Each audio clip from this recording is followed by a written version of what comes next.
Hello, এ আবুল করে তুই? হ্যাঁ, ও শুন, এবার ওই যে সেন্দুর মতুর মেলা হবে রোববারের দিন। হ্যাঁ, ওগুলো খোঁজ খবর মোর কাছে আছে বুঝছিস। ওই এক কাম করিস, ওই যে রফিক আর জব্বার আছে না, উইয়াকে নিয়ে আসিস।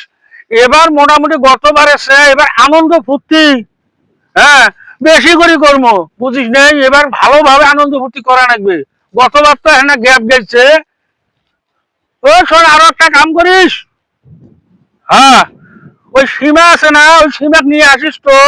ওই সেন্দুর মতুর মেলার উপলক্ষে একটা যে ভালো সে আমি ড্রেস কিনি দেন বুঝছিস। হ্যাঁ, নিয়ে আসিস। হ্যাঁ, রবিবার দিন খুব সকাল সকাল আসবো। হ্যাঁ হ্যাঁ হ্যাঁ হ্যাঁ হ্যাঁ। হ্যাঁ, রবিবার দিন খুব সকালে আসিস। হ্যাঁ, আচ্ছা আচ্ছা আচ্ছা আচ্ছা।